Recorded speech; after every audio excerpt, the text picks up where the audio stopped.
Hairil saya tahu bagus ajaknya, tapi bahasa Hairil tuh nggak cocok di lidahku. Oke. Gitu. Dan buatku ini menjadi banyak hal yang membuat banyak penyair muda jadi kayak, kan kadang-kadang tuh ada hal karena dia terlalu besar nama itu, kita terobsesi masa lalu dan kita kehilangan masa depan kita sendiri. Iya, Karena benar. Dan buatku itu yang aku nggak pengen.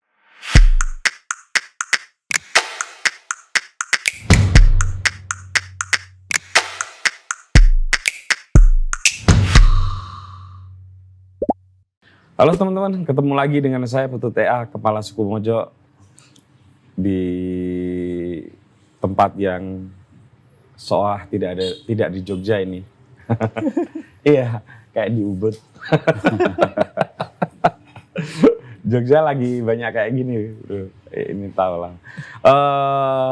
Kita mau ngobrolin soal sastra, utamanya puisi, karena ini adalah 100 tahun Chairil Anwar ya, yang banyak dianggap sebagai salah satu influencer kalau bahasanya anak sekarang bagi para penyair. Nah, nanti kita tanya bener nggak sih itu gitu ya. Karena setahu saya Aan itu Subagio Sastrowardoyo malah ya.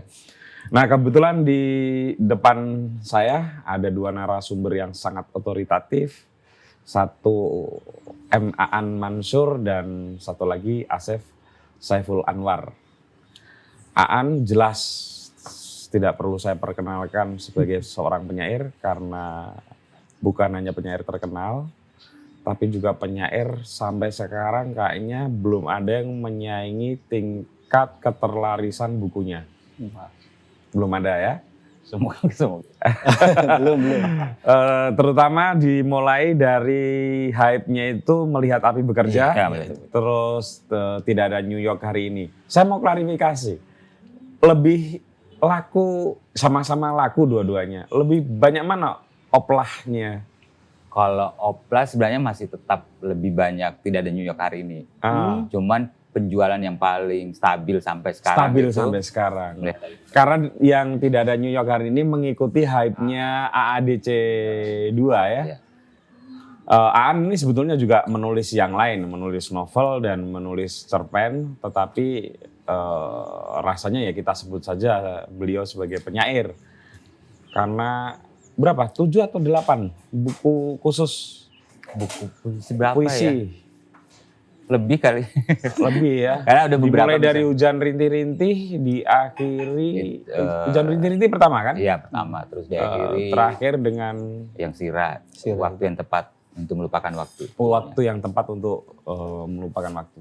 Dan Bro Asef Saiful Anwar ini juga sangat otoritatif kalau ngomongin sastra. Amin. Karena beliau adalah dosen sastra UGM sekaligus sastrawan. Nah, ini yang jarang-jarang.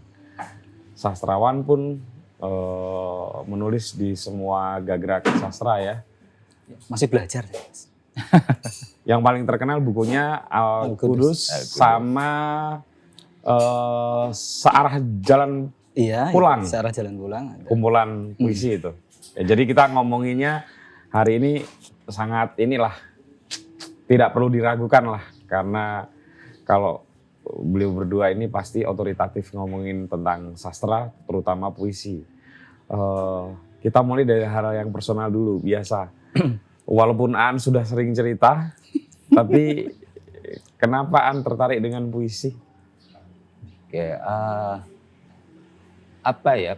Pertama, saya bukan tipikal orang yang suka manusia gitu sebenarnya.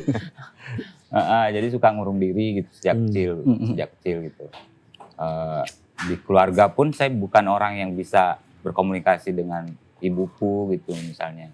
Atau satu-satunya manusia yang bisa saya ajak ngobrol dulu waktu kecil tuh cuma nenekku. Ya. Selebihnya tuh enggak, jadi komunikasinya hampir tidak ada gitu secara verbal gitu. Tapi saya juga sadar betul bahwa saya butuh medium berkomunikasi gitu. Nah, ibuku tuh waktu gadis menyukai puisi sebenarnya.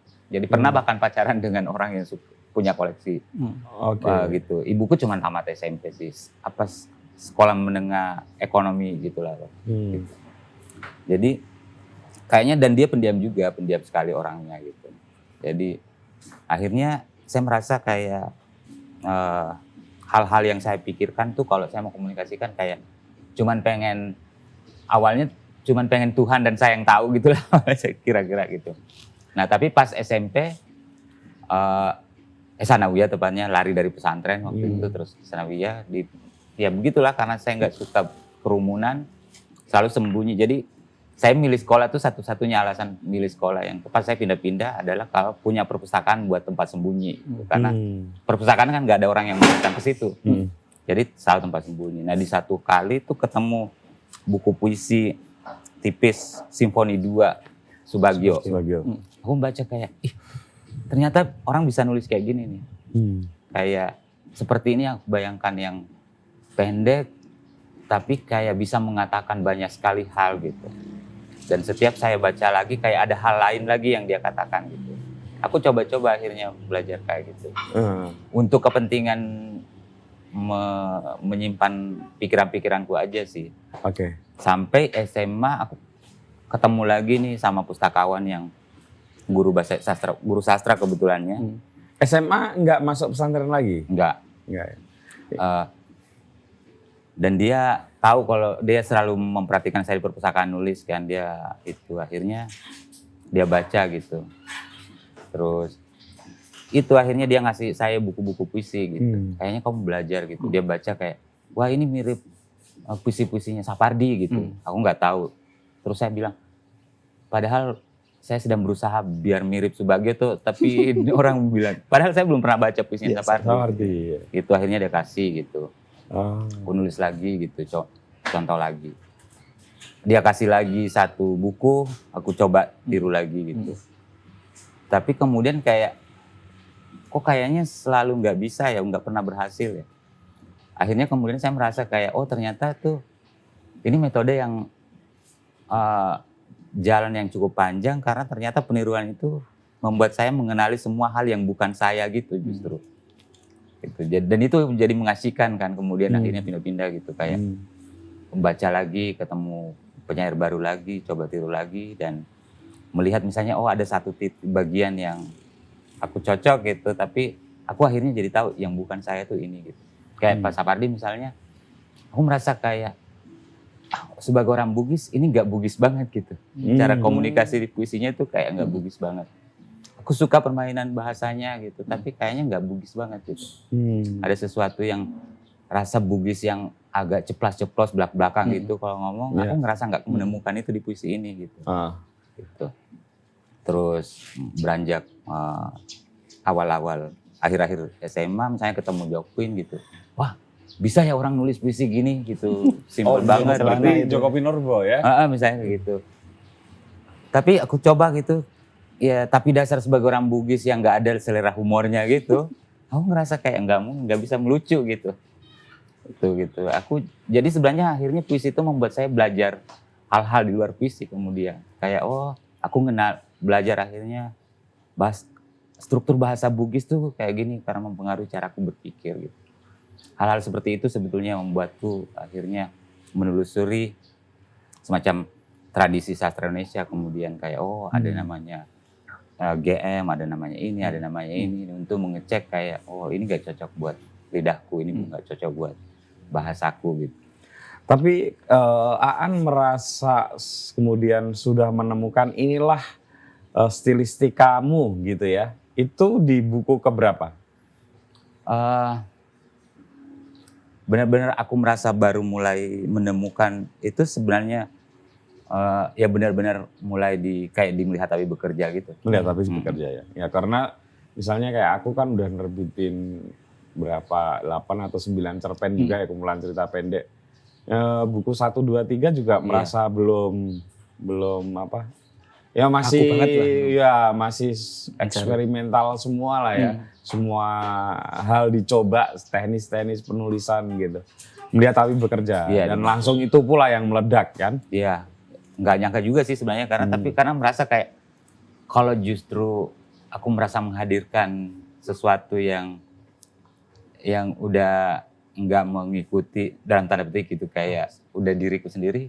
Sementara saya nggak dikenal siapa gitu, ada orang baca nggak ya? Tapi ternyata justru itu yang mulai orang dapat sambutannya gitu. Tapi kalau pengaruh sastrawan dari Makassar sendiri kayak Bung Aslan Abidin gitu ya. Ya banyak, justru itu kemudian membuat saya bertanya-tanya kenapa ya misalnya penyair-penyair dari Sulawesi Selatan itu kayak rapi banget struktur kalimatnya. Bening, jernih, harus jernih gitu. Iya. Enggak, misalnya ketika baca penyair-penyair yang tumbuh dari budaya Jawa itu beda sekali gitu, atau tumbuh dari Melayu gitu, dari Sumatera itu susah sekali. Tapi ketika baca penyair-penyair bahkan generasi yang sebelum Aslan Abidin, kenapa ya kecenderungan penyair-penyair Sulawesi Selatan tuh kayak meniru horizon atau ya, gimana? bukan, dia struktur kalimatnya tuh harus jelas gitu, bahkan ketika dia bikin metafora pun struktur mungkin karena kami kan bahasa Indonesia tuh terasa bukan bahasa asing sebenarnya kan. Iya. Jadi kayak belajar tata bahasa, kayak kita belajar bahasa percakapan bahasa Indonesia kita harus rapi gitu. Jadi dia harus runut banget gitu logika bahasanya gitu. Jadi agak susah misalnya menemukan di Makassar ketika yang baca kayak penyair yang akrobatik secara bahasa menggunakan bahasa Indonesia gitu. Dia selalu seperti Aslan Abidin lah gitu. Tapi pada saat bersamaan itu kayak kerasa ini kompatibel dengan bahasa Bugis yang memang sangat real gitu, konkret gitu. Oke. Tapi Aan kemudian apa ya, dunia menulis, apalagi mohon maaf dunia penyair gitu ya, itu kan tidak menjanjikan ekonomi yang baik ya. Walaupun Aan sudah membuktikan, gila bro, yang tidak ada New York hari ini itu 6 bulan pertama atau 3 bulan pertama laku 100.000 eksemplar, itu ngalah-ngalahin novelis laris semua itu ya. Tapi kan itu kayaknya hanya Aan yang bikin fenomena kayak gitu tuh. Aan waktu itu punya keyakinan ini secara ekonomi, bukan secara kreativitas nih. Untuk bisa hidup dari dunia kepenyairan itu munculnya kapan tuh? Atau sampai sekarang? Tapi mestinya gini, saya sadar betul ketika masuk itu, bahkan ketika saya bilang sama ibuku kan, karena kan saya bilang ibuku saya mau jadi penulis gitu. Karena ada masa ketika saya bilang mau berhenti kuliah saja dan mau menulis gitu. Ibuku bukan orang yang, maksudnya dia suka dunia tulisnya, tapi ibuku tuh selalu bilang gini, ya silakan itu hidupmu tapi gitu. Dan ketika dia bilang tapi itu kayak agak lama berhenti gitu karena suatu, aku pikir kayak apa ya, terus dia bilang tapi ya siap-siap aja miskin gitu. Tapi ya dasar karena masih muda ya dulu, dan yang terpapar di kepala kita kayak penyair itu terutama lewat medium-medium seperti film, kayak penulis miskin, romantis ya kayak Hari Anwar lah. Ya kayak gitu ya, kayak gitu. Jadi kayak ya. Tapi masuk yang kayak wah ternyata susah gitu. Kuliah, kumpul sama teman-teman benar-benar susah banget gitu. Nah, tapi justru kesadaran bahwa tahu dunia penulis itu susah banget, akhirnya justru sebetulnya selain memaksa saya untuk selalu memikirkan, mungkin nggak banyak penyair yang memikirkan kayak setelah nulis puisi tuh mikirin gimana buku puisi bisa nyampe dengan dengan trik semacam apa supaya bisa sampai ke pembaca. Iya. Atau misalnya gini, saya selalu terutama ketika mulai menulis, membayangkan, menerbitkan Melihat Tabib Bekerja, aku tuh selalu bilang kayak, kenapa ya kok kayak kehidupan di perpuisian Indonesia itu kayaknya penyair menulis untuk sesamanya penyair gitu. Iya. Gitu. Jadi aku bilang aku mau menulis buku tapi bukan itu. Karena kan aku sudah punya pengalaman menerbitkan Dan sebelumnya. itu pun penyair yang lain baca karena dikasih. Iya. Nggak beli. Jadi penyair yang lain nggak beli. Kita cetak 500 eksemplar, sudah dibagi-bagi ke semua penyair yang kita kenal, 5 tahun belum habis gitu. Iya. Jadi saya bilang ada sesuatu yang salah menurutku. Sementara kalau saya ingat-ingat, waktu dulu saya jatuh cinta sama Subagio, itu kan nggak lewat itu, aku baca aja. Jadi harus aku cari caranya, jembatan bagaimana caranya anak muda ini bisa ketemu sama bukuku. Gitu. Jadi bahkan ketika mengusulkan ke Gramedia buku itu terbit, itu kan belum ada buku puisi di Gramedia. Maksudnya kalau Gramedia nerbitin buku puisi Mas saya itu pasti buat nyumbang aja gitu, maksudnya pasti dia tahu rugi gitu. Iya, bagian dari apa kayak CSR Citra. lah. Iya. Tapi Citra saya juga. aku tuh bikin presentasi meyakinkan bahwa ini buku laris. Oh, sempat presentasi di iya. Gramedia. Dan kamu udah yakin ini bakal laris? Ini laris. Saya bilang Oh, bahkan tapi waktu itu follower Twitter kamu paling gede emang ya? iya, maksudnya termasuk sudah mikir media sosial yang mereka belum pikirin. Gitu. Jadi aku bikin presentasi. Editorku bahkan bukuku tuh buku pengalaman pertamanya ngerjain buku puisi. Gitu. Jadi saya bikinin presentasi gitu. Saya bilang kalau kamu berani, itu aku kasih masuk 2014 kan. Saya bilang kalau kamu berani terbitin 2015 itu adalah tahun puisi di Indonesia. Saya beli buku di perbukuan. Oh. Gimana caranya kau bisa jelaskan? Gimana kamu jelaskan? Itu kalau orang mengamati itu puncak Instagram lagi naik banget. Instagram Iya. atau Fiksi Mini ya? Iya, itu udah orang mulai tinggalin Twitter Mini. sebenarnya. Udah mulai tinggalin Twitter. Tapi di Instagram itu lagi banget. Jadi aku pikir, oke, kalau kamu berani membiayai seorang visual artis bekerja sama dengan saya bisa merancang buku yang bisa mempromosikan dirinya sendiri. Gitu. Wah, itu keyakinan yang Dan itu benar. Mantap. Itu buku pertama, buku puisi yang dicetak ulang 1 bulan setelah diterbit. Tapi saya kan kenal Aan ini udah 20 tahun lebih ya. Tahu persis Aan sejak muda banget lah. Saya ingat pertemuan pertama kita di pameran, bukan pameran ya, di acaranya AKY yang di Gedung Wanita Taman. Aan ikut nongkrong di situ.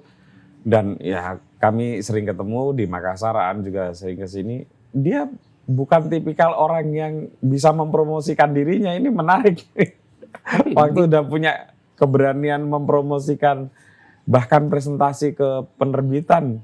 Iya, karena menurutku itu tadi, saya selalu ingin melihat puisi, maksudnya gini, kita pernah punya pengalaman melihat efek Ada Apa Dengan Cinta 2002 gitu. Betul. Kayak tiba-tiba Buku aku Khairil Anwar Sumanjaya itu dipegang siapa-siapa dan semua orang kayak, berarti sebenarnya ini bisa berubah cara kita melihat dunia puisi gitu. Benar. Gitu. Dan harus diakui bahwa dunia puisi itu dibanding medium seni yang lain jauh banget ketinggalan. Dan nggak salah menurutku kalau kemudian menggunakan kekuatan medium lain untuk dipakai untuk justru memperluas audiens puisi gitu. Tapi sekarang anak-anak muda kan sudah mulai identik dengan senja, puisi, dan kopi ya. Tapi itu nanti kita bahas lebih lanjut lah. Saya langsung ke Bro Asef nih. Dari Cirebon Bro ya? Cirebon Mas. Nah, dari Cirebon ke Jogja mondok. Mondok dulu di Pandanaran. Pandanaran. Itu SMA? SMP berarti Sanawiyah? Sanawiyah. SMA juga di situ? Di situ juga. Oke, berarti santri tulen lah ini. Amin. Sudah sempat hafal berapa juz? Aan dulu calon hafiz. Iya, saya hafiz Iya, dulu. dia di Karena di Sanawiyahnya itu. Wow. Pondok hafiz itu. Iya. Saya lupa bahkan sudah berapa. Enggak, Yang oke. diumbang. Pertanyaannya kok Anda ngambil jurusan sastra Indonesia, Sasindo? Ya, itu interaksi saat aliyah. Jadi aliyah itu ada kakak kelas yang suka dengan cerpen. Masih ingat betul cerpen Kompas, kumpulan cerpen terbaik Kompas yang Mata yang Indah itu. Oh iya. Nah, kemudian saya baca, terus untuk memperluas bacaan akhirnya ke shopping Mas dulu. Oke. Nah, waktu itu belum tahu buku apa, referensi apa, rekomendasi apa, ya akhirnya pasrah ke para penjualnya gitu. Lalu beberapa buku akhirnya direkomendasikan soal Kompas, kemudian kebetulan juga buku-buku pengarang dari Persada Studi Club. Oke. Itu rata-rata dimulai di sana. Mas Iman, Iya, Budi Mas Santoso, Iman, Budi almarhum Santoso ya. dan lain sebagainya itu. Jadi awalnya menulis itu, kalau saya kan sebenarnya lebih ke prosa Mas. Kalau Mas Aan kan ke puisi, saya sekarang puisi itu masih jadi masih jadi semacam tantangan untuk bisa menuliskannya. kalaupun ada buku-buku yang terbit ya itu masih Tapi Sarah Jalan Pulang laris juga. ya lumayan, cuma cuma itu kan tadi belum aku banget itu loh. Iya. Belum menemukan apa sih yang Iya. yang khas dariku itu apa gitu. Itu masih ya niru-niru sejumlah gaya penulis sebelumnya. Jadi saat SD itu aku masih ingat betul salah satu cerita pendek di buku bahasa Indonesia gitu. Kemudian saat sanawiyah ada tugas untuk membuat cerpen PR. Saat hari H, hari pengumpulan dan suruh dibacakan di depan kelas, aku lupa nggak ngerjain, maju aja aku, mantep. Aku baca bukuku, kemudian aku seolah-olah baca cerpennya. Aku seolah baca cerpen, padahal yang aku bacakan itu, yang aku lisankan itu adalah ingatanku tentang cerpen yang masa Tidak SD. ada di situ. Nggak ada di situ. Oke. Dan tak kira kan lolos gitu loh. Saya sini, saya nilai dulu. Begitu dinilai, kok nggak ada cerpennya gitu. Itu pengalaman yang menggelikan dan ya sampai sekarang akhirnya mencoba untuk cerpen kan. Terus Kompas, lalu juga pengarang O. Henry saya lebih suka karena Oh Henry, iya, lebih suka suspense, kemudian Suspense, kepadatan sama akhir yang mengejutkan itu, surprise endingnya itu yang kadang bikin cerita dari awal aku bikinnya akhirnya apa nih gitu. Dan itu di Indonesia hampir nggak ada loh yang ngikutin itu. Iya, Siapa coba sebut? Ya beberapa Jujur Prananto sih menurutku. Jujur itu beberapa kayak gitu Mas. Ya, Jujur ya, gitu. tapi enggak lah. O. Henry itu kayak salah satu sastrawan yang banyak dibaca Ya. oleh sastrawan Indonesia, tapi yang saya heran adalah kenapa nggak ada yang bisa mencoba meniru, bukan meniru ya, mengikuti Iya. gagrak dia gitu. Sulit memang sulit karena ya tadi untuk apa Itu pernah sampai- aku coba di sastrawan salah pergaulan. Iya, tapi ya tetap enggak lah. Enggak. Terus pengaruh AAD saya tadi kalau Aan ke puisi, saya justru ke Pak Jujurnya tadi itu loh. Penulis skenario-nya kan Pak Jujur Prananto. Iya, Saya cari karya-karyanya. Kemudian kenal buku Parmin itu, Kado yang Istimewa dan lain sebagainya. Akhirnya ya saya baca itu. Kemudian kenapa memilih sastra Indonesia? Waktu itu bayangan saya kalau nanti belajar sastra Indonesia itu belajar banyak hal. Ya mau ekonomi, ya mau politik, ya mau sosial kan. Karena Karya sastra kan mengandung itu gitu loh. Itu Iya. bayangan. Iya bayangan, bayangan masih remaja dan salah kaprah banget kan. Terus pilihan pertama itu, pilihan kedua filsafat, pilihan ketiga antro. Waktu 3 pilihan. Begitu sampai masuk ke sastra Indonesia saya kaget. Itu bukan yang saya inginkan gitu loh. Yang saya inginkan justru filsafat Mas. Kan filsafat itu belajar banyak hal soal Anda itu. beruntung karena kuliah sudah punya gambaran mau belajar ini walaupun salah. Iya. Nah, saya masuk kuliah filsafat kan nggak tahu ini apa ya. Tapi benar. Yang penting kuliah di Jogja. Gitu. Karena waktu aku kan UGM masih sangat murah ya. Ya itu persoalan ekonomi lah. Iya. Kalau nggak negeri kan susah ya orang seperti itu. Itu jadi mengapa pilih sastra Indonesia ke sana, bayangannya seperti itu. Tapi lanjut bahkan sekarang ngajar di situ, Iya. menyelesaikan menyelesaikan skripsi otomatis, tesis sudah S2 dan sekarang lagi ngambil program doktoral, kan artinya serius banget jadi seorang akademisi. Ya lama-lama akhirnya saya punya kesadaran bahwa untuk membaca sesuatu itu tidak segalanya yang disukai gitu loh. Oke. Ada hal-hal tertentu yang memang harus saya baca meskipun nggak disukai. Oke. Di dunia akademik kan kayak gitu. Misalnya untuk karya-karya tertentu sebenarnya saya nggak suka gitu loh. Tapi karena untuk kepentingan penelitian, untuk pengembangan sastra ya mau tidak mau dibaca. Nah, saya mau uji nih dosen UGM ini, Apa ini? akademisi nih. Anda harus hati-hati dengan saya. Ini dari awal udah kerasa kok Mas Putut gitu. Nama institusi ini. Karena gila loh, ini Mas Asep ini ya. Saya sudah bilang tadi, Mas Asep ini unik karena satu orang sastra Indonesia itu jarang yang jadi sastrawan. Kita nggak ngomong akademisinya. Hanya terakhir-terakhir ada Mahfud MD. Ikhwan. Mahfud MD. Iya. Mahfud Ikhwan.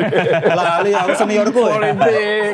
Saking Salah nyebut jenengmu, Bud. aku saking nervosnya. Seniorku. Wah, itu baru Mahfud Ikhwan Ya, itu ya. benar-benar mengangkat apa ya? Menurutku mengangkat derajat sastra Indonesia. Dulu memang ada Mas Ikun SK ya, tapi ya itu jarang banget lah. Rata-rata sastra Indonesia UGM bahkan kemudian bekerja tidak ada hubungannya dengan sastra. Iya. Ya kan? Iya. Oke.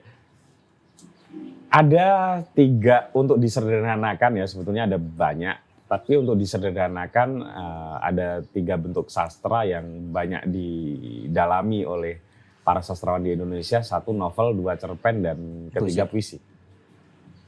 Apa problem di antara ketiga itu yang paling membedakan satu sama lain dari sisi sosiologinya? Dari sisi sosiologi atau kreativitas, sosiologi kreativitas atau pemaknaan? Sosiologi kreativitas. Sosiologi kreativitas memang yang jadi problem justru menulis puisi, Mas. Sekarang panduan menulis puisi kan hampir dapat dikatakan mungkin 1 jari aja kita nggak menemukan. Seingat saya Mas, ya? Yang paling bagus ya Mas Hasta itu. Hasta. Nanti nggak tahu nanti Mas Aan apakah akan menulis itu atau enggak. Kayaknya sulit banget soalnya. Kayaknya dia enggak deh, karena lagi mendalami fotografi puisi. Fotografi puisi. Nanti itu menarik juga itu. Iya. Kalau untuk puisi jadi problem dan rata-rata itu pun sorry ya, Hasta Indriana itu kan tahun berapa baru nerbitin itu ya? Iya, sebelumnya berarti nggak ada. Kalau disebut mengarang itu gampang, yaitu prosa kan Arswendo, kemudian ada Pak Sapardi nulis. Yang Pak Sapardi itu apa ya? Katanya begini, itu ya kayak tapi itu esai kayaknya ya. Itu esai, lebih ke esai. Iya. Bukan panduan praktis seperti apa namanya Mas Hasta itu. Kemudian Muhammad Diponegoro juga ke prosa kan. Iya. Makanya itu sulit dan memang sulit sekali untuk dibuat panduan untuk menulis puisi. Kalau cerpen, prosa itu mudah lah soal struktur, alur, karakter, tapi untuk puisi soal momen puitik kan rata-rata. Mungkin Mas Aan tadi bagaimana untuk menciptakan momen puitiknya di mana, kemudian baru bisa menulis gitu. Setelah itu mungkin ada proses penyuntingan dengan sejumlah pengetahuan dia tentang sastra, tentang estetika dan lain sebagainya. Tapi di puisi itu yang bagi saya dan mungkin pengajar yang lain sulit untuk dibuat panduannya. Makanya mata kuliah untuk penulisan puisi belum ada. Tapi begini ya, sekalipun puisi ini punya rentang waktu yang panjang menjadi gagrak yang tidak dipandang mata oleh sastrawan. Semua orang pernah bercita-cita jadi penyair. Saya juga pernah. Saya kira hampir semua anak remaja pernah. Apalagi zaman radio, zaman kaset gitu ya. Baca lirik lagu itu ya. Iya betul kan. Tapi kan untuk kemudian menjadi penyair itu itulah kenapa sastra Indonesia harus berutang budi sama Djoko Pinurbo dan Aan Mansur, karena saya kira sebelum era dunia media sosial, Djoko Pinurbo lah yang pertama bisa mengukuhkan diri bahwa buku puisi itu laku. Iya kan? Iya.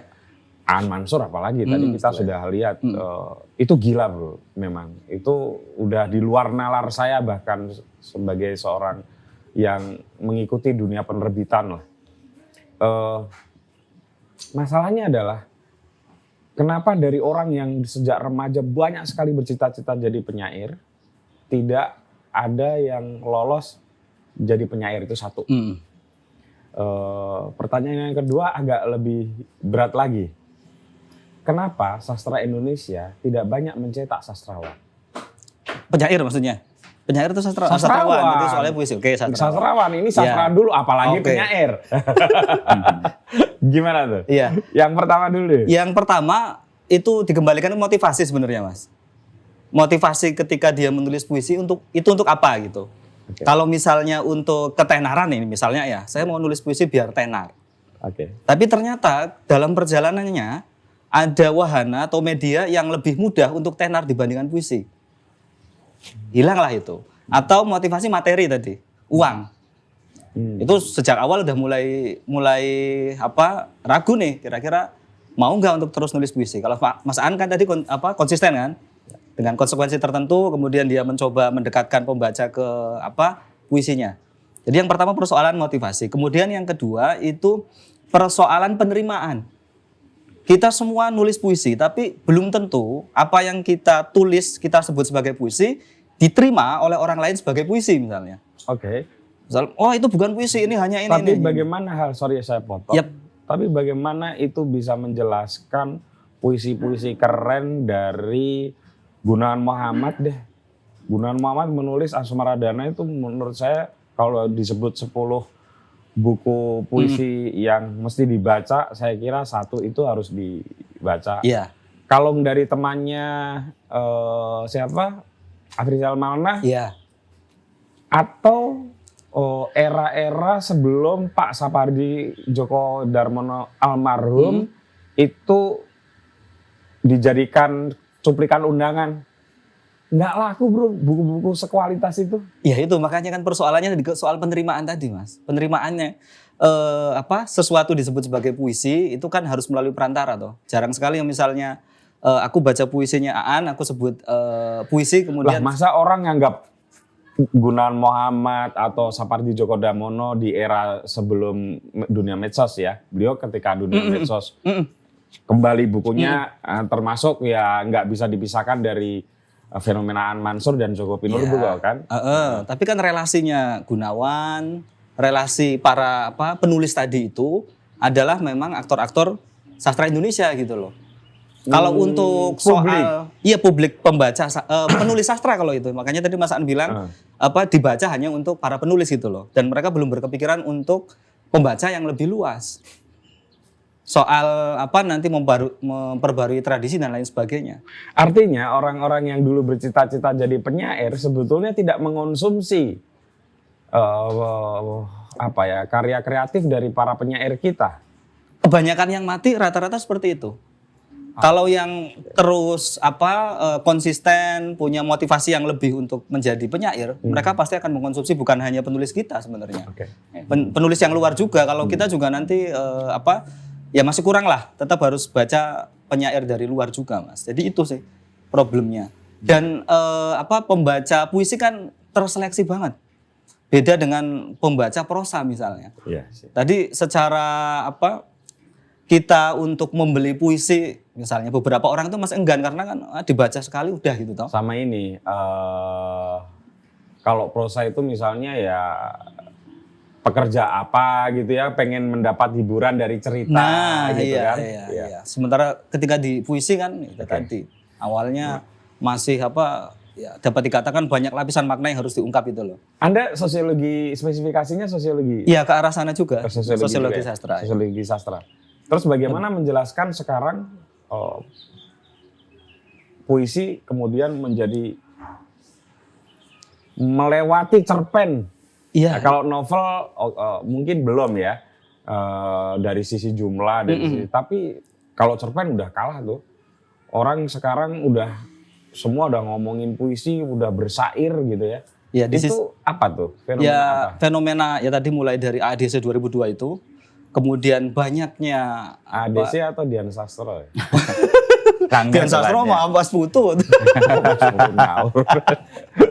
Enggak, seandainya itu tidak dibaca Dian Sastro. Enggak, Nicholas Saputranya juga turut berperan. Nicholas Saputra ya. Ya salah satunya itu tentu itu tidak bisa diingkari sebagai pemantik. Kemudian juga industri musik Mas, terutama yang indie. Itu kan berbeda antara yang major label. Bener, itu kayak Mas Danto yang semalam Mojo lagi ulang tahun ke-8 ada 3 sebetulnya tandemnya 2 penyair yaitu Mas Joko Pinurbo dan Aan, tapi kemudian ada satu musisi yang gila tuh syair-syairnya sangat puitis namanya Mas Bagus Dwidanto. Lah kan dia memang juga nulis puisi kan Sira juga ya kayaknya. Sira juga. Tapi kan setelahnya dulu. Jadi ya itu juga termasuk yang berpengaruh. Makanya tadi senja kopi dan puisi ya anak-anak senja, anak-anak indie itu toh. Ikut jadi fenomena apa ya Li? Kok tiba-tiba ono cah senja terus gaya caption yang sangat puitis. Saya terus terang, nah ini harus saya tanya ke dosen sosiologi sastra ini. Media sosial juga. Tadi hype ADC kemudian industri musik yang bukan industri musik ya karena indie kan disebut industri kan jadi gimana tuh musik-musik indie. Iya enggak banyak orang yang sekarang sudah menyebut indie pun sudah industri. Salah satunya yang sangat otoritatif ngomong itu dan saya akui adalah musisi dari Maros Pusakata ya yang dulu Payung Teduh itu. Itu kan juga keren syair-syairnya. Ya. Kemudian media sosial tadi. Di mana orang nulis caption kemudian menampilkan uploadan yang quotable gitu Mas. Iya. Sehingga akhirnya ke arah puisi tadi kan. Kalau di prosa kan harus nyari-nyari tuh. Iya enggak sih? Benar. Iya. Bukan hanya nyari-nyari, Iya, keterbatasan juga. Kalau Instagram keterbatasan jumlah kata. Iya, maksudnya kalau mau ambil quote kan harus nyari lah gitu loh. Beda dengan yang puisi. Apalagi di Twitter ya. Itu juga yang berpengaruh cocok puisi sih memang. ke arah situ. Sampai sekarang juga lebih banyak orang untuk menulis puisi. Cuman kan tadi siapa yang kemudian akhirnya bisa disebut sebagai penyair dan tidak, itu yang menentukan ya mau tidak mau media. Dan yang kedua ya pengakuan. Pengakuan ini bisa dari lembaga semacam DKJ atau institusi semacam UGM dan lain sebagainya gitu. Pertanyaan kedua yang tadi bro, kenapa dari dulu orang kuliah di sastra Indonesia tidak menghasilkan para sastrawan? Karena memang tidak diajarkan untuk menjadi sastrawan. Mungkin Mas Mahfud Ikhwan akan menjelaskan untuk bertani. Untuk kritik sastra. Bertani kata-kata. Kritik sastra. Terus nanti ditanya lagi mesti. Pasti.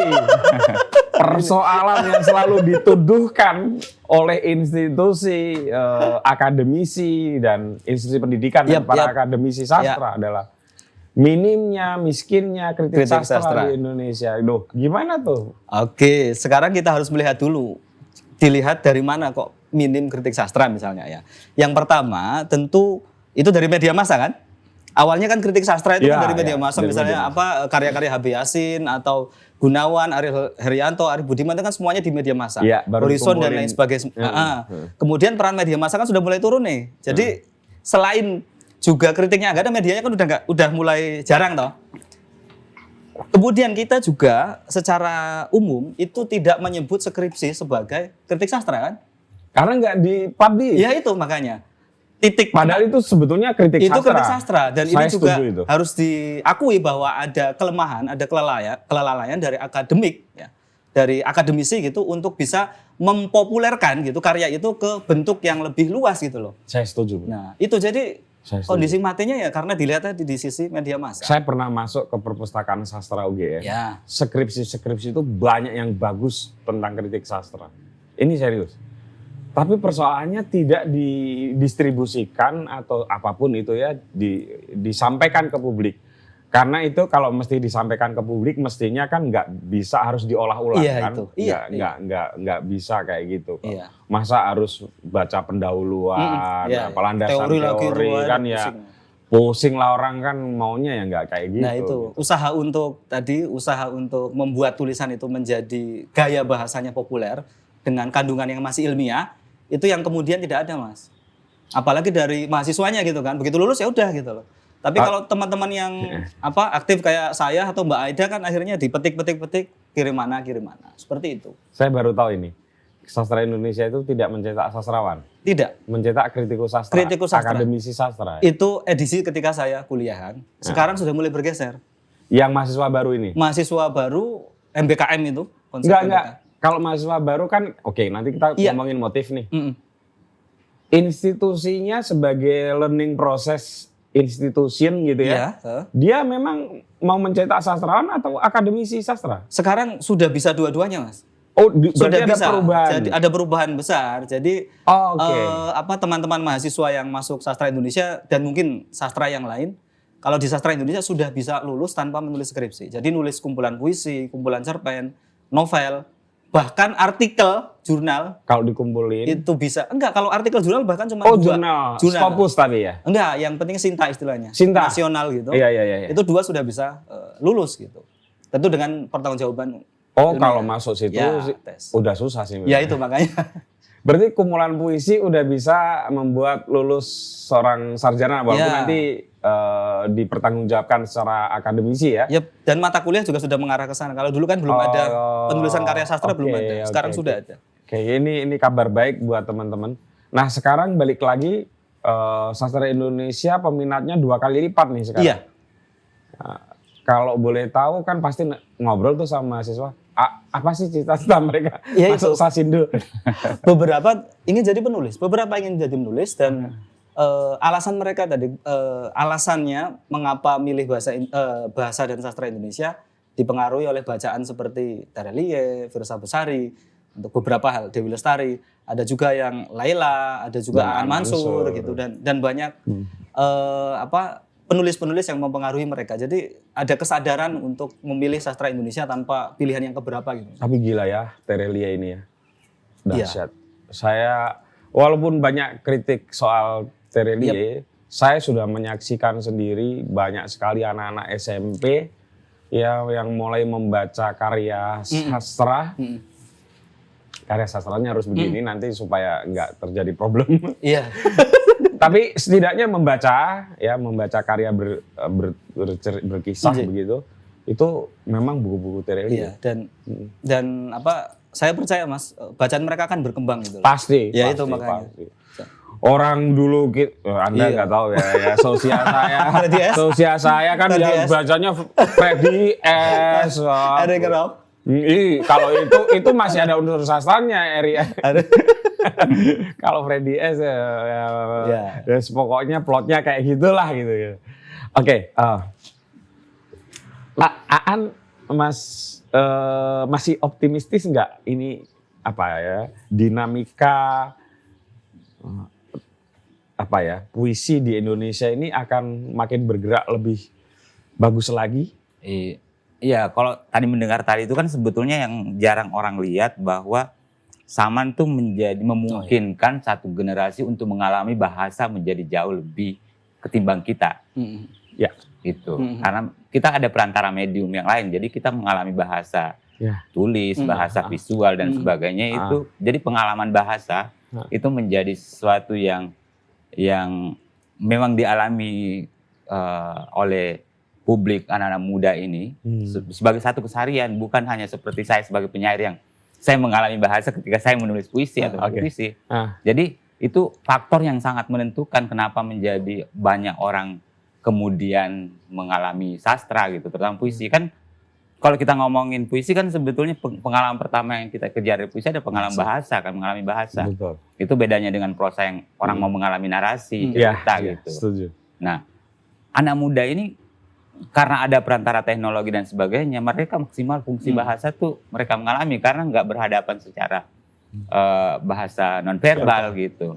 Jadi kalau di istilah sastra biasanya disebut dengan rasa bahasa. Iya, jadi mau tidak mau mereka tuh sebetulnya itu pertama. Yang kedua, di generasi kita tidak cukup punya bahasa, maksudnya ya paling masing-masing kita memiliki 2 maksimal bahasa yang kita kuasai. Sementara semakin banyak bahasa yang kita punya, sebetulnya masih semakin banyak mata yang kita pakai untuk mengalami bahasa lagi. Sementara anak-anak kita mengalami bahasa lebih banyak gitu. Iya. Gitu. Karena saya merasakan betul gitu, ketika justru menulis puisi dengan membandingkan misalnya, karena saya menulis dalam puisi bahasa Indonesia yang saya rasa sebetulnya adalah bahasa yang asing buatku gitu.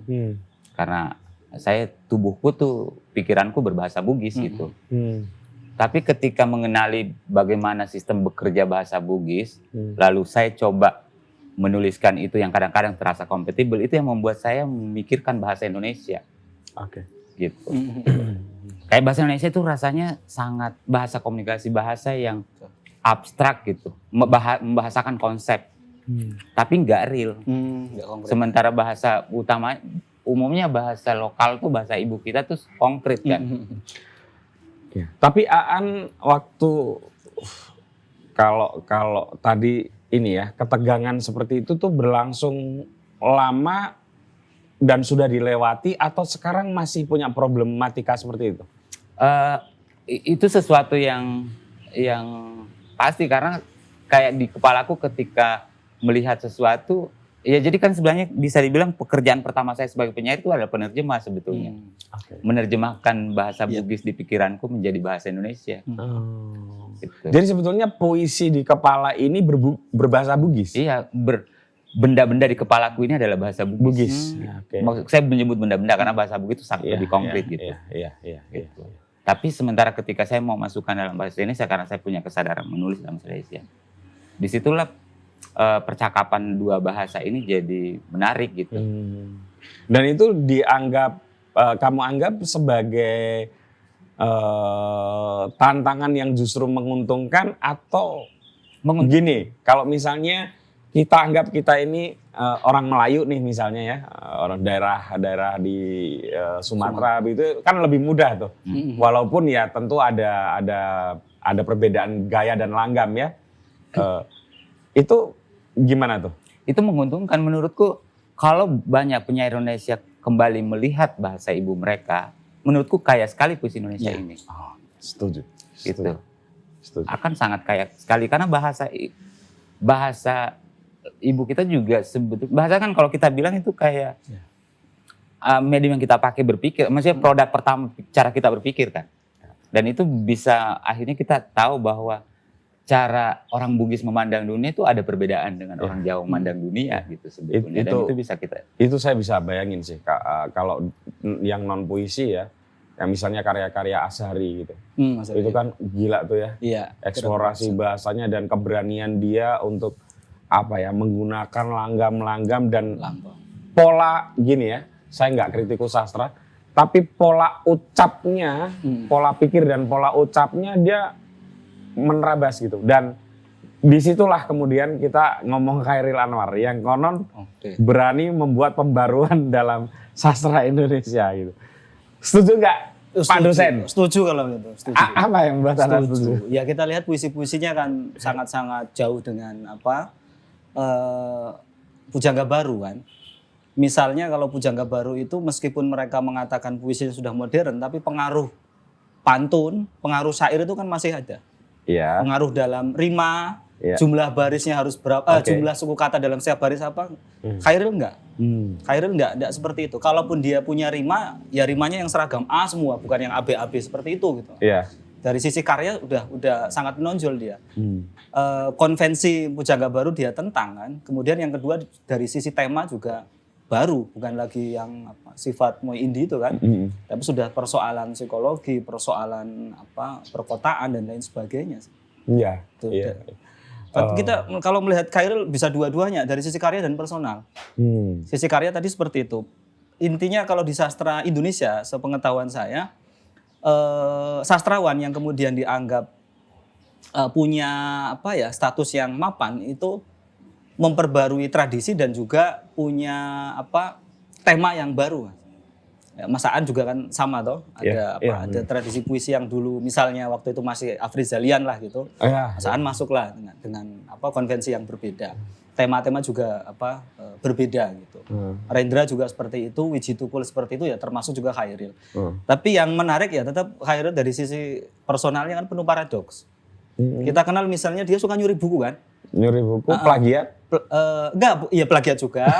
Ini yang lucu yang buku misalnya, ya kita mengetahui bahwa dia orang yang suka mencuri buku gitu. Tapi kan dipromosikan oleh toko buku banyak.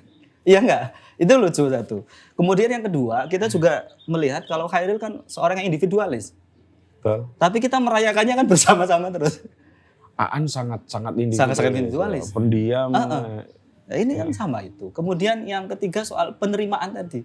Kalau Mas Putut, Mas Aan juga tahu orang-orang yang sekarang misalnya berada di dunia sastra Indonesia atas itu dalam beberapa hal bersinggungan, bertentangan gitu toh. Tapi semua sepakat suka dengan Chairil. Itu suka dengan Chairil. Kemudian juga H.B. Yasin misalnya. H.B. Yasin ini kan yang kemudian mengangkat Chairil menjadi pelopor angkatan 45 gitu ya. Walaupun naskahnya pernah ditolak kan? Pernah ditolak, kemudian juga dia sahabat gitu kan. Bukannya para sastrawan atau pembaca sastra kemudian membenci Chairil misalnya. Ya. Tapi yang misalnya diragukan justru H.B. Yasinnya gitu loh. Oke. H.B. Yasin, ini kan cuma komentar-komentar. Tapi untuk puisinya diakui oleh para sastrawan Indonesia dan juga para pembaca sastra umumnya. Ini bagus dan lain sebagainya. Kemudian soal hari puisi itu, mungkin beberapa sudah tahu hari puisi. Kemudian hari Chairil kita memperingatinya kan di hari kematiannya. Bukan hari kelahirannya kan. Yang hari kelahirannya kan 26 Juli. Ya. Sementara itu 28 April. Apalah kalau dosen. Iya, dosen sejarah. Itu kok ada dua versi. Ada satu tokoh yang diperingati dua hari. Gus Dur, Bro. Oh iya. Gus Dur hari lahir dan hari wafatnya diperingati. Ya karena kiai dan itu toh. Nah, ini Chairil kan bukan kiai itu. Chairil bukan kiai tapi ya itu yang akhirnya diperingati itu. Diperingati hari kematiannya. Hari kematiannya. Iya. Diperingati hari itu bagi saya banyak paradoks dan celah yang bisa dikaji tentang orang ini dan karyanya itu. Oke, nah, saya ke Aan. Aan mengalami nih, karena di tahun-tahun Aan menjadi seorang penyair berproses awal. Kalau sekarang soalnya agak beda zamannya. Penyair itu identik kalau ngomongin Chairil Anwar kan selalu yang ditiru sikap pembangkangan sih masih oke ya. Bohemian. Tapi bohemiannya. Suka mencuri buku, suka apa, bandel banget ya gitu, kayak gitu. Gimana tuh kalau kamu sendiri memandang Chairil Anwar dari dulunya ya, apakah ketertarikannya itu dari sisi puisinya atau dari sikap-sikapnya yang nyeleneh kayak gitu tuh? Pertama ya konteksnya juga karena kita lebih banyak mengkonsumsi Chairil ya mitos-mitos seperti itunya kan yang banyak kita cerita-ceritanya. Maksudnya kita jarang sekali misalnya kita sebagai anak muda misalnya dikasih kenal ada namanya Chairil Anwar, dia menulis puisi, tapi tidak ada yang ngasih tahu kita kenapa puisinya bagus. Sehingga yang muncul kemudian adalah ya mitos tadi itu. Mitos-mitosnya, dia seorang bohemian, dia gonta-ganti pacar dan sebagainya, kayak gitu-gitu. Akhirnya ya itu yang kemudian mempengaruhi banyak orang karena dia nggak tahu gimana ngakses apa sih yang membuatnya karya ini jadi bagus gitu. Ya memang kita nggak punya itu gitu. Ya dan di masaku ya pastilah terpengaruh gitu ya. Maksudnya ketika misalnya lihat oh ternyata sosok penyair seperti itu ya beginilah ya. Maksudnya Chairil ini menjadi semacam tipologi semua kayak di film atau apapun ketika mau mencitrakan penyair itu ya harus kayak gitu. Harus kayak gitu. Iya. Tapi kemudian di perjalanannya menurutku ketika saya menulis puisi, belajar nulis puisi, yang aku temukan justru kayak enggak, saya suka Chairil karena visi bagaimana dia melihat bahasa gitu. Saya melihat seorang yang percaya betul bahwa bahasa itu bisa jadi medium untuk menampung visi intelektual gitu. Yeah. Dan itu jarang dibicarakan ketika kita membicarakan penyair. Jarang sekali orang bilang penyair itu juga seorang intelektual gitu. Yeah. Penyair seolah-olah ya hanya urusan menyampaikan perasaannya gitu. Betul. Nggak pernah dipikir bahwa dia punya gagasan. Yeah. Gitu. Dan saya tertarik dengan Chairil meskipun ketika belakangan lebih jauh mau menggeledahnya, saya merasa kayak saya juga menahan diri gitu karena saya merasa kayak oke, Chairil saya tahu bagus ajaknya, tapi bahasa Chairil tuh nggak cocok di lidahku. Oke. Gitu. Dan buatku ini menjadi banyak hal yang membuat banyak penyair muda jadi kayak kan kadang-kadang tuh ada hal karena dia terlalu besar nama itu. Kita terobsesi masa lalu dan kita kehilangan masa depan kita sendiri karena benar. Dan buatku itu yang aku nggak pengen. Tapi ada banyak hal misalnya dari personalnya Chairil memberi saya contoh bahwa Chairil kalau kita lihat di puisi-puisinya secara sederhana dia ternyata penyair yang bergaul lintas medium. Yang sementara aku ngelihat waktu lahir kayak kenapa penyair hanya mau kumpul sama penyair sih gitu. Kenapa nggak mencontoh Chairil yang kalau kita lihat dia sama pelukis, sama politikus, sama pemain teater gitu. Jadi menurutku itu yang membuat saya kayak saya selalu hadir di satu komunitas yang cuma saya penyairnya gitu. Iya, mantap. Gitu. Karena saya nggak mau kalau ketemu cuma ngomongin puisi gitu sama orang. Saya mau orang peneliti yang berteman sama petani supaya saya punya bahan apa yang saya memperkaya ketika karena saya belajarnya bahasa tapi kan saya butuh visi intelektual dalam bahasa yang aku kerjain gitu dan saya butuh teman. Jadi kalau saya cuman setiap hari 24 jam ketemunya sama penyair nanti cuman akrobat kata hal-hal itu aja karena nggak ada visi intelektualnya dan menurutku itu dicontohkan dengan Chairil sebetulnya gitu. Kalau Aan lebih dekat kepada penyair siapa dari sisi bahasa ya, rasa bahasanya gitu? Ya sekali lagi sejak awal tuh sebenarnya saya merasa kayak jenis puisi yang aku pengen kejar tuh ya kayak puisi ala Subagio gitu yang kayak ada memuisikan filsafat kira-kira gitulah. Oke. Jadi kayak saya memandang dunia, merenunginya, merefleksikannya, lalu kemudian mengubahnya jadi satu hal yang penyampaiannya berbeda gitu. Itu yang membuat saya sebenarnya puisi-puisiku tuh jadi. Artinya efek dari Subagio Sastrowardoyo ini panjang banget ya.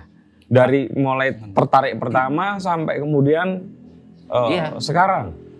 Tapi kemudian saya misalnya membacanya, ya itu tadi sekali lagi cari kayak di mana kecocokan secara bahasanya. Aku udah tahu rasa bahwa visi di dalam dia menggunakan puisi sebagai medium apa, aku udah tahu dan aku cocok dengan itu. Tapi ketika melihat bahasanya belum tentu kan, karena itu tadi dia nggak tumbuh dari bahasa Bugis dan sebagainya. Gitu.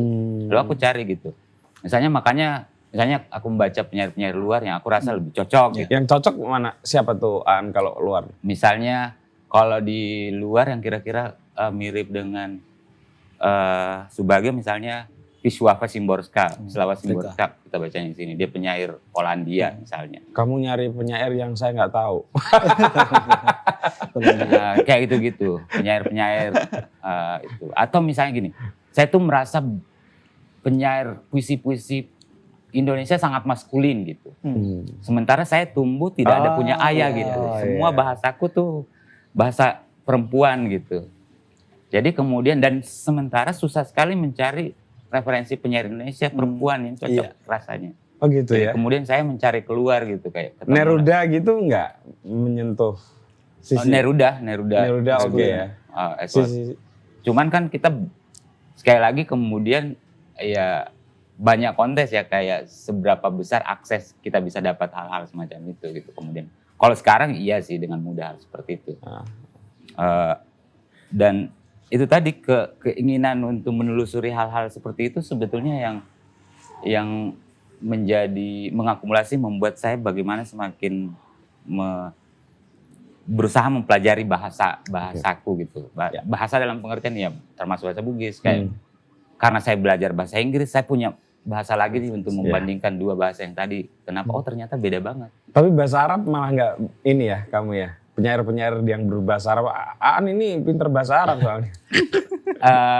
Nggak tahu, tapi dua-duanya aja ya. Anak pesantren deh. Dulu tuh saya bahkan punya semacam, mungkin karena saya pernah tinggal di pesantren dan saya merasa tertekan sekali pesantren. Dan itu punya pengaruh kayak dulu kalau baca penyair-penyair Timur Tengah tuh nama-namanya sudah anti dulu gitu. Oh iya. Nggak mau deh ini kayak nama ustazku gitu. Gitu. Jadi tapi belajar bahasa Inggris itu mempengaruhi saya untuk kemudian kayak selalu merasa di dalam diriku tuh ada 3 orang dengan bahasa 3 berbeda. Tapi gini An, kamu kan sangat menguasai banyak referensi soal penyair ya. Pablo Neruda itu menulis tidak di dalam bahasa Inggris kan? Dia menulis dalam bahasa Spanyol. Dalam bahasa Spanyol. Tetapi kemudian yang banyak dikonsumsi adalah versi bahasa Inggrisnya. Ketika bahasa Spanyol diterjemahkan ke dalam bahasa Inggris itu masih oke, kena gitu. Tapi begitu diterjemahkan ke dalam bahasa kenapa nggak ngena ya? Itu kekurangan si penerjemahnya. Banyak penerjemah yang sudah mencoba menerjemahkan Pablo Neruda termasuk Aan. Aan pernah kan? Pernah menerjemahkan. Ada beberapa penyair. Apa kesulitanmu Aan waktu nerjemahin Pablo Neruda ini? Pertama saya nggak menguasai bahasa Spanyol. Oke. Yang kedua, saya baca beberapa versi bahasa Inggrisnya ketika menerjemahkan. Oke. Dan saya merasa sebetulnya kan selalu tradisi puisi di setiap tempat menerjemahkan kayak ada usaha untuk mencocokkannya kan. Ya, dan itu yang misalnya kayak versi terjemahan bahasa Inggrisnya di beberapa versi itu berubah sekali sebenarnya. Ya. Yang menyesuaikan konteksnya. Nah, seringkali puisi itu gagal diterjemahkan karena pertama kita nggak memahami konteks puisi ini tumbuh dalam konteks semacam apa. Oke. Gitu. Misalnya saya menerjemahkan sajak 100 soneta cintanya. Jadi saya harus cari itu kenapa ditulis, siapa ditulis, untuk apa, itu dalam relasinya dengan isu-isu lain bagaimana. Tapi kosakata bahasa Indonesia sebenarnya tidak bermasalah dengan itu. Sebenarnya tidak masalah. Sangat tidak bermasalah. Ya, sangat harusnya bisa gitu. Harusnya pasti bisa. kita bisa ketemukan karena seperti yang saya bilang tadi, saya itu sebenarnya pekerjaan pertama aku penerjemah. Saya menerjemahkan bahasa Bugis ke bahasa Indonesia. Iya. Dan toh dapat gitu. Oke. Meskipun kayak misalnya kalau saya bilang mendengar dalam bahasa Indonesia itu kan konsep ya. Kayak saya nggak lihat gerakan, nggak ada sesuatu yang konkret. Sehingga saya harus cari padanya dalam bahasa Indonesia. Sehingga kemudian orang menemukan di puisiku kayak misalnya kata mendengarmu jadi suaramu menyentuh telingaku. Jadi ada gerak, ada sesuatu yang bisa. Iya. Pasti bisa. Iya, iya. Pasti bisa. Iya, iya. Setuju. Saya baru dapat perspektif baru ini. Ya. Jadi menerjemahkan puisi Neruda ke bahasa Indonesia pasti bisa. Pasti kita bisa secara maksudnya kalau kita mengerjakannya dengan maksudnya untuk membuat Neruda seolah menulis dalam bahasa Indonesia. Ya, oke. Bro, tadi kita sepakat deh Chairil Anwar sebagai pendobrak. Tapi apakah benar Chairil Anwar kemudian menginspirasi para penyair Indonesia selanjutnya? Sehingga disebut pelopor Angkatan 45 ya? Iya, pelopor Angkatan 45. Ini yang dipertanyakan juga sebenarnya. Nah, itu. Soal pelopor kan antara dia usaha, maksudnya mempengaruhi para penyair lain, atau dia berlangsung secara natural. Yang kemudian dikaji oleh Habib Yasin kan udah lampau gitu loh. Ketika Chairil sudah tidak ada kan. Oke. Kenapa kok kemudian disebut sebagai pelopor? Oke. Kalau pelopor ya harus ada usaha untuk ke sana. Nah. Kalau persoalan menginspirasi sastrawan, sudah banyak yang mengakui bahwa mereka terinspirasi dengan karya-karyanya Chairil. Terinspirasi itu kan beda dengan gaya bahasa yang kemudian diikutin. Iya. Karena dia dianggap sebagai pendobrak, Iya. pelopor. Iya. Artinya dia membawa mestinya ya. Kalau dari dua sisi itu implikasinya ada pada gaya. Yep. Tapi gimana tuh kalau soal itu? Kesadaran seorang penyair seperti Mas Aan dan teman-teman penyair lainnya yang sudah punya bahasa sendiri, itu kan sudah bisa menyisihkan Mas bahwa pengaruh itu sekedar inspirasi dan mereka akan menyesuaikan dengan kekayaan intelektual mereka sama konteksnya gitu loh. Oke. Kalau untuk generasi ini deh kita perpendek durasi waktunya. Jadi ya Chairil Anwar ke penyair angkatan berikutnya. Ya, ke 66 itu. Iya. Iya. Itu pengaruhnya tentu ke kebebasan untuk memilih kata tadi. Oke. Kebebasan untuk misalnya barisnya panjang itu enggak. Kalau dulu kan enggak. Baris itu harus berapa kata, berapa suku kata, akhirannya harus AB dan lain sebagainya. Setelah Chairil kan sudah mulai cair. Sudah mulai cair meskipun kita juga harus mengakui bahwa kemudian karya Chairil yang terkenal selain pengaruh dari sekolah Diponegoro sama aku, kalau kita perhatikan kan karena rimanya yang berulang itu, jadi mudah dihafal kan, mudah dihafal gitu. Pada zaman pembangunan ini kembali itu mudah dihafal. Tapi kan kita tahu bahwa penyair yang serius suka dengan Chairil itu sudah khatam Diponegoro sama aku, dia mungkin sudah kenal Senja di Pelabuhan Kecil, Mirat Muda, Chairil Muda, kemudian saya di masjid misalnya. Jarang orang yang suka puisi di masjid, jarang yang suka. Iya. Nah, karena ya pengalaman pribadi, wah ini Chairil bisa kayak sedang Sangat sholat. spiritualis. Iya, sangat-sangat spiritual gitu. Tapi kan jarang dibicarakan gitu loh.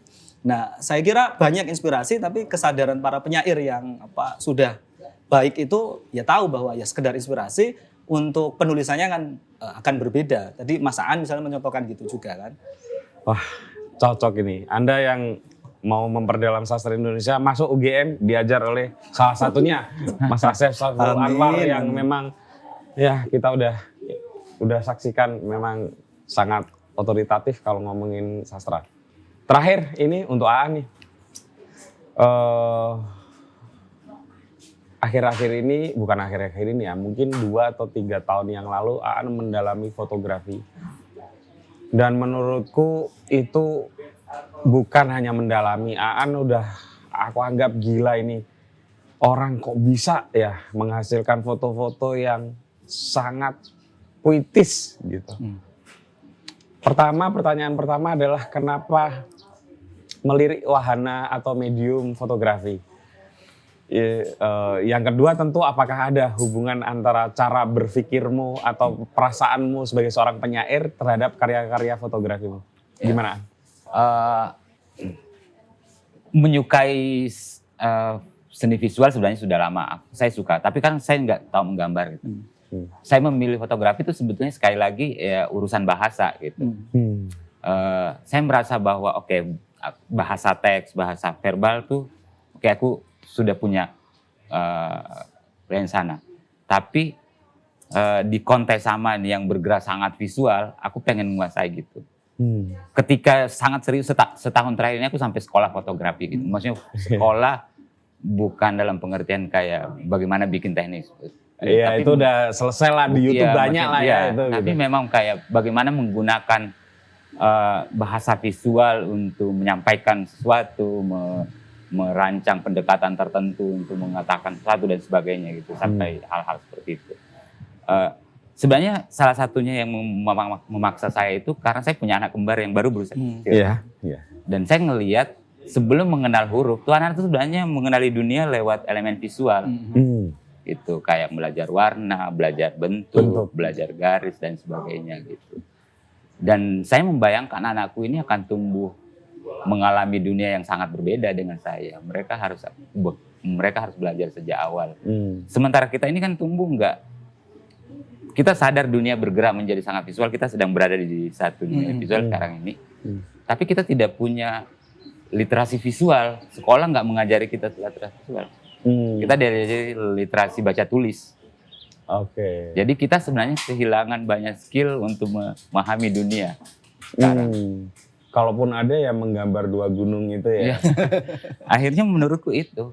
Tapi kan kita nggak pernah bertanya kenapa bisa 2 gunung gitu. Karena kita nggak punya literasi visual.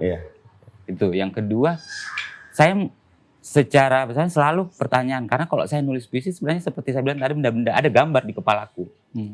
Jadi selalu seperti menerjemahkan gambar jadi bahasa teks di kepalaku tuh itu yang saya lakukan. Jadi kalau aku bisa memahami gambar ini tadi, aku mungkin bisa mengeksplorasi lebih jauh bahasaku. Jadi aku belajar visualnya sekalian gitu. Kenapa ketika di kepalaku ini benda yang saya sebut tadi, kenapa warnanya merah? Kenapa bukan biru? Aku harus tahu merah itu apa dalam visual gitu. Jadi aku belajar itu. Jadi dengan percakapan 2 bahasa yang berbeda ini, selalu lahir kemungkinan menciptakan dunia-dunia baru gitu menurutku. Yang tidak bisa dikerja kalau cuma ada satu dunia gitu. Fotografi visual aja atau lagi. Itu yang pertama. Yang kedua, saya belakangan menyadari karena mungkin bergaul di media sosial, di internet. Aku tuh tiba-tiba merasa kenapa ya berpikirku tuh harus memikirkan yang jauh besar dulu. Baru kemudian saya cari hubungannya dengan diriku yang kecil. Sehingga saya butuh alat medium lagi yang mengembalikan saya untuk melihat dekat yang bisa saya pakai memandang sesuatu yang besar. Dan fotografi jauh lebih bisa melakukan itu ketimbang saya membaca di internet. Gitu. Itu alasan juga kenapa foto-fotoku tuh sesuatu yang dekat, nggak misalnya kayak besar. Karena aku pengen ngelihat perasaan cangkir apa yang bisa diwakili, dunia apa di belakang gambar visual semacam ini. Itu sebenarnya usaha untuk mengajak pertanyaan saya, kenapa belakangan ketika saya aktif di internet, pikiran saya tuh kayak harus terlalu besar sekali, jauh kemana-mana, dan saya harus memaksa diriku untuk kembali mikirin diriku gitu. Kayak kita kan dipaksa kayak gitu ya, berada di mana-mana, tubuh kita terpecah jauh pada saat bersamaan sampai kita lupa tercerai-berai kita berdiri di mana sekarang gitu. Dan menurutku itu bahayanya bahasa teks ini karena kita akan biasa konsumsi dan saya membutuhkan medium yang baru buatku untuk mengembalikan saya, dan itu juga penting ketika saya harus nulis puisi. Kemudian apakah Aan ada kemungkinan menggabungkan kedua karya itu dalam satu buku? Saya sekolah foto sekarang lagi garap tugas akhir sekolah fotografi itu. Dan itu ada satu praktik fotografi namanya foto poetry. Sebenarnya itu udah sejak abad 19 sudah ada gitu. Penggabungan 2 medium foto dan teks. Meskipun namanya poetry sebenarnya teksnya nggak harus puisi gitu. Tapi kebetulan karena saya penyair, saya ingin melihat kemungkinan dunia semacam apa yang akan muncul ketika dua bahasa ini berdialog. Itu yang pertama. Yang kedua, kan kalau kita ngelihat, misalnya kan saya sudah sebenarnya buku-buku puisiku kan nggak asing dengan visual ya. Iya, iya betul. Tapi seringkali ketika ada visual hadir di buku puisi, visual itu dibaca sebagai ilustrasi gitu, mengilustrasikan. Atau kalau di buku visual ada teksnya, teks itu jadi caption atau deskripsi gitu. Jadi selalu ada hierarki itu, nggak pernah cukup setara gitu. Nah, saya berusaha mendialogkan itu. Di sisi lain yang saya kejar sebetulnya, karena saya tadi masih optimis ingin berkarya lebih jauh, adalah